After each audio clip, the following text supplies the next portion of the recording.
if you guys can tell, but starting this video off with no brow products. Brows are a whole thing now. What is the best product? Is it inexpensive? Is it expensive? Are there dupes? These are all the questions that I feel like everyone, as well as myself, have these days. And today we're going to be testing out two brow products that are pretty similar. So if you guys are interested, then just keep on watching. Welcome back to my channel, and if you're new, then welcome. My name is Christina, and on my channel, we talk all things beauty from my own experiences. So if you guys are looking for the best and most honest how-tos and reviews from a consumer's perspective, then make sure to subscribe to my channel. You like this video, as well as leave any comments that you have for me down below. So as I mentioned, you guys, we are going to be testing out some brow products. I'm sure you know by now by the title of the video. This is the new e.l.f. Brow Lift. It's the clear version.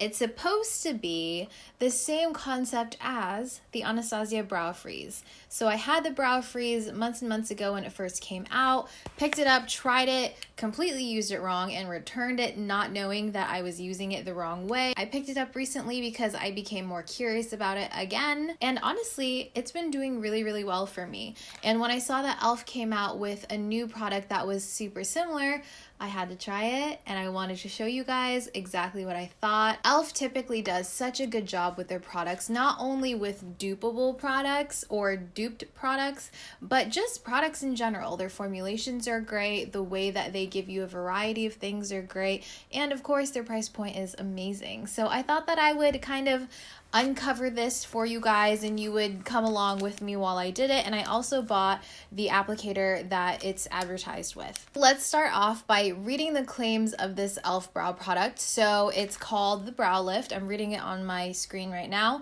It is $6 and it claims to give an extreme long-lasting hold, lifts, tames, and sculpts brows for a feathered effect, clear universal finish, and it has a conditioning formula that nourishes the brow hairs. This is an Ulta exclusive, so you can buy it on the e.l.f. website or on Ulta's website. I believe they're going to start carrying it in stores. I'm not quite sure yet. I haven't seen it yet. I have pretty thick hairs in general. My brows themselves as a unit aren't super thick, but they're pretty thick hairs individually. They're very dark and they like to kind of fall down. I've played around with laminated brows, and I've also been playing around with really feathery brows. I think for me, feathery brows work the best. We're going to start off with the feathery brow look, and we're going to see how well they laminate. I find that with brow products, they tend to laminate for about a minute or two, and when I move on to the rest of my makeup or something, they don't stick to my skin anymore, and they just kind of either fall or they're just off of the skin and they're kind of feathery. I've had you guys ask me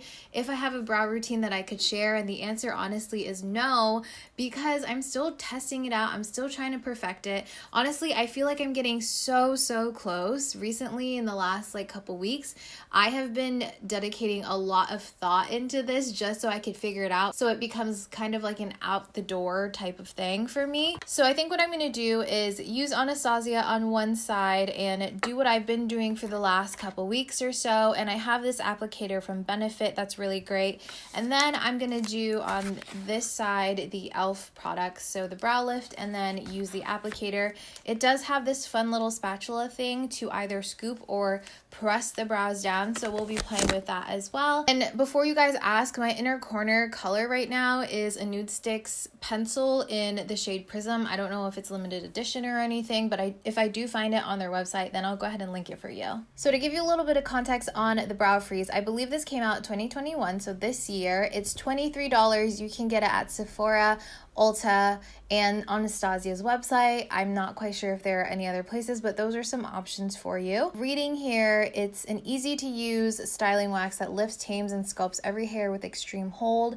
It's your secret to feathered, locked in brows. So it doesn't necessarily claim to give you laminated brows. However, a lot of people that I've seen use it are able to have that effect with it. And like I said, I used to have this and I returned it because I just could not get the hang of it, but recently I have been using it again. So you get 0.31 ounces in the Brow Lift, the e.l.f. one, and then the Anastasia one you get 0.28 ounces. So it's pretty much the same. e.l.f. gives you a little bit more. Obviously I've been using the Anastasia one a lot, so you can see, but the e.l.f. one looks exactly the same, completely clear. This one does look smaller just just in circumference, but if you look at it here, this one goes a little deeper than the Anastasia. So I'm actually going to swatch a little bit on my fingers to see how it feels like in comparison, if they feel the same. So this is the Anastasia one on my middle finger, and then I'm gonna go ahead and swatch the e.l.f. one. Swatching it on the back of my hand, the e.l.f. one feels a little bit more slippery, and the Anastasia one, upon touching the back of my hand, feels automatically like sticky. So I can still kind of rub at the e.l.f. one, but the Anastasia seems like it's kind of like drying down quicker. I don't know if you can tell, but you can kind of see the e.l.f. one overall looks a little more wet still, while the Anastasia only looks wet on the outsides of that swatch. Can you see that? I hope you can. So on my right brow, we're going to be going in with the Anastasia Brow Freeze, and I'm going to be using, like I said, this Benefit one, mainly just the spoolie. I'll go in and just stick the spoolie in there, get like a good amount. I'll take the back of this, the cap, and then just rub it out like that. Sometimes I honestly don't do this, but recently I've been doing this like the last 2 days or something. And then I go in and brush all of the product in and just lift up. And I like to do this at the beginning of my makeup because it can get pretty messy, and I do tend to get the product on the skin right up here, and it can kind of mess with like concealer or foundation if I put it up there. I'm just showing you guys with a full face. So right away you can feel the hairs kind of wanting to stay up, which is great. My hairs tend to be pretty stubborn and want to fall down. This does a really great job at keeping them up. The tail of my brow though always wants to come down, so I kind of use the very tip of the spoolie and I just help it and keep molding it. And you can feel the product dry down pretty quickly, just depending on how much you use. But for me, on average, it takes maybe like a minute or so to dry down.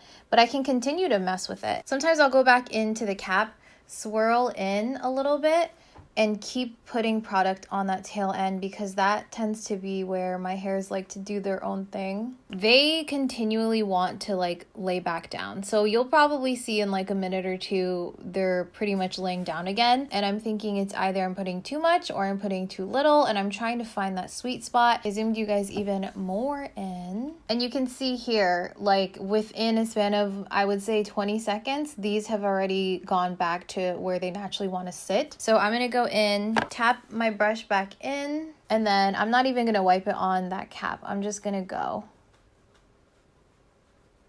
And typically I look super insane for a little bit, and I just keep adding until my brows want to stay. I don't know if that's what you're supposed to do. I'm pretty sure it says on the how to use this product, like a little goes a long way. I disagree. I use a lot. Okay, this is my crazy brow. I'm gonna let it kind of sit for like 30 seconds or so and then see if I need to do anything else to it. Once I get it where I want it to be, I'll use the Benefit 24-hour setter, because this keeps my brows in place all day. I'll use the wax to kind of mold it and decide where I want the brow to sit, and then I'll use this as sort of like a gel to keep it all in place. I'm actually really curious to see how this e.l.f. applicator works. So what I want to do is use this spoolie part to just push the brows into place on this Anastasia side, because I don't have anything similar to this. So I'm gonna just try it out and see. So my brows are just doing their thing, and I'm just gonna push with no extra product, just really pushing it in there. That looks crazy, but see, it doesn't want to stay. Like if you can see right here, you can see that the hairs are already lifting, like they don't want to stay on the skin. And this happens with me with every product except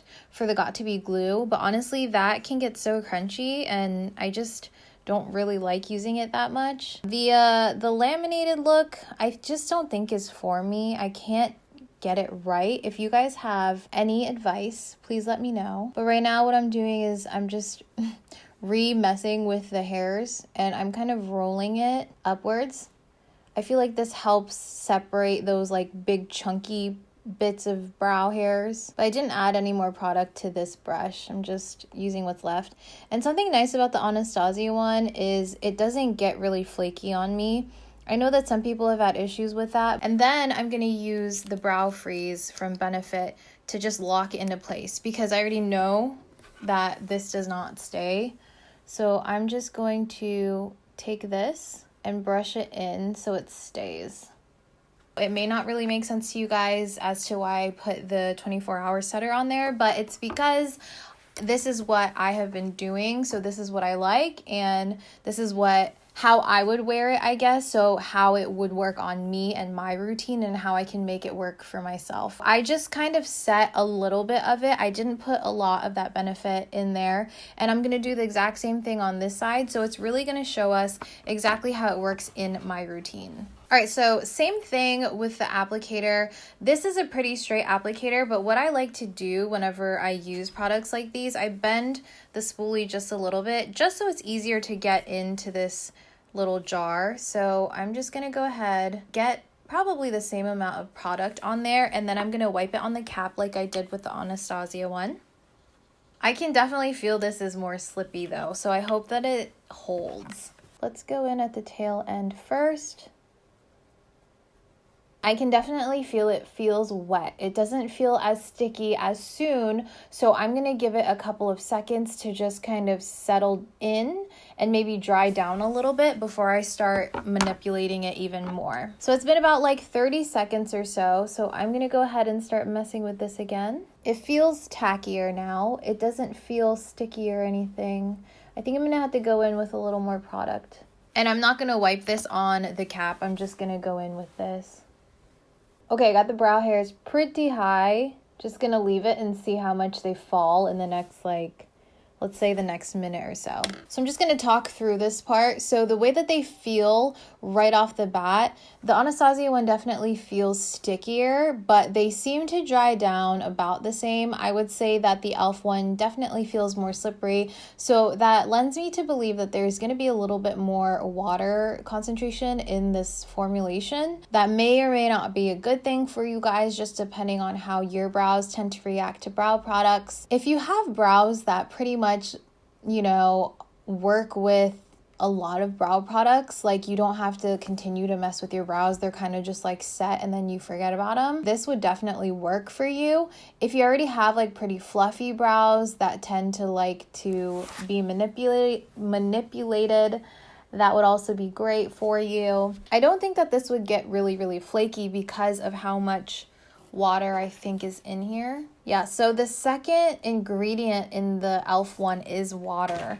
Let's look at the Anastasia one. Oh, the first ingredient in the Anastasia one is water. So now I'm a little confused. Maybe it's not even the water. I don't know. I don't know. If you guys know anything about ingredients and amount of ingredients and stuff like that in beauty products, feel free to educate us in the comments down below. But it's been a minute and a half now, and the brows seem to be staying in place pretty well. And let's go ahead and give it a little touch. So it definitely feels a little bit slippery, but it has dried down, I can definitely tell. I'm going to go ahead and try to laminate them. So this is what they look like, just feathered out, and I'm going to push down now. God, I can never get a cute lamination because my brow hair is like crisscross on each other, and it just does not look that good. Okay, that is them laminated. Not cute in my opinion. Just gonna push on the tips. I've tried so many different ways on how to laminate my brows, like a bunch of different techniques, and I just don't think it looks that great on me. Okay, so the more that I tried to like push down, the more sticky I felt like it was getting. Like I almost felt like I was pushing the product out of the brows. This is what it looks like though. They definitely look wet. And they're already lifting off of the skin as well up here. They're not lifting off as much as the Anastasia one was right off the bat, but I definitely feel them like one by one coming off of my skin. So I think it's safe to say that my brows just don't like to be laminated. They just don't. The tail is staying though, which is surprising, but the front half is saying no. Yeah, I'm not a fan. I'm not a fan of the laminated brow. So I'm just gonna go in and feather this back out. And then same thing, going in with a little bit of brow setter just to keep the brows in place. What do you guys think? This is the e.l.f. side right here. And then this is the Anastasia Brow Freeze side. I'm not going to be doing a wear test throughout this video, but I will be updating in the description for you guys exactly how it wears for the rest of the day, so make sure you check that description box down below. But off of initial reaction and my first impression, the e.l.f. brow lift definitely feels more slippery. You're not going to get as much tackiness, so if you tend to have more unruly brows like myself, I wouldn't call them even really unruly, they're just, I guess, heavy. Like, I might have heavy brow hairs, I'm not really sure, but whatever the case may be, if you have hairs that don't tend to want to just stay in place the first time around from like brushing it up, then the e.l.f. one, you're definitely gonna have to work with it, or you're gonna have to work with it and give it a little bit more time to dry down before you really start setting it upwards. It doesn't feel like it was flaking, it doesn't look flaky at all. Oh wait, I take that back. The e.l.f. one looks like it's flaking a little. Let me zoom you guys in really quickly. Okay, so here's the e.l.f. one, and on the tail end of my brow, you can kind of see a little bit of flakiness happening right there. And I did use the Benefit Brow Setter, but I also used the same amount on the Anastasia side, and the Anastasia side isn't flaking at all. And honestly, I'm inclined to think that if I didn't do my full face and added foundation and concealer and stuff, I wouldn't have that, because it might just be my complexion products balling up. It may not even be the brow lift, who knows? It might even be the brow setter and like the two mixed together. The brow setter does tend to flake a little bit, so I'm not gonna knock it right away. Okay, so like I said, it may or may not be flaking right now, but good ways to prevent that is using it sparingly, using it before you do your complexion products so you don't already have foundation and concealer and stuff on the skin that will be able to pill with the brow product, and working with it before it dries down. So maybe I gave it a little too much time to dry down and then it pilled. It could be honestly a factor of a lot of things. That's why sometimes these videos, take them with a grain of salt, because a lot of things can factor into a first impression, and I'm going to continue to update you guys in the description. The actual finish of the two, they look similar. I would say that my brows look like they're holding the Anastasia brow freeze a lot better. And it also didn't take as much effort to brush the brow freeze through and then set that. This brow doesn't look as fluffy as this one. Like, this definitely looks a lot more lifted in my opinion. If you weren't comparing the two, right? So if you just tried the brow freeze and you wanted a product that would give you that feathery brow look, this will achieve it. I do like this brush. I think it's really cool that it has a little spatula thing, so you would be able to scoop out the product, or again, you'd be able to laminate the brows down. It almost looks identical to this Benefit one. Like, I'm not really seeing too much. It may be a little less dense than the Benefit one, but that's pretty much the only difference. If you're looking for something inexpensive, if you're looking for something at the drugstore that would be similar to the brow freeze, maybe you've tried the brow freeze and you just don't like how sticky it can get in your brows or how quickly you have to work with it, try this out and see if you like it. It is, again, only $6, so that really is a steal. For me personally, just off of first impression, I think I do prefer the Anastasia brow freeze, honestly. I think that it was a lot easier for me to work with. Granted, I've been using it for the last like week or two again. The formulation, I feel like, has dried down a lot more matte than this one. So the brows are lifted, but they're not lifted much past my natural shape of my brow. But it looks clean, it looks nice, but this side is like everything is going upwards. So definitely wouldn't call these a dupe, definitely would not. I like using these like waxes to kind of shape the brow into the shape that I want it to be in, feather it the way I want it, and then I'll rely on something like this brow setter to really set it into place. All in all, I really do like this product as a feathering brow product itself. Do I think they're dupes? No, I do not. But you guys let me know if you've tried it in the comments down below. Let me know what your experience was. Do you like the brow freeze from Anastasia? I feel like a lot of people have been on the fence about it. And if you do decide to pick this up, let me know how it works out for you. And also, I would really recommend this. I like this applicator a lot. I think I'm going to be using this interchangeably with this Benefit one. That's everything for this video, guys. I hope that you enjoyed it. If you did, please make sure to like, comment, and subscribe for more videos like this one. And I'll talk to you guys very, very soon. Bye.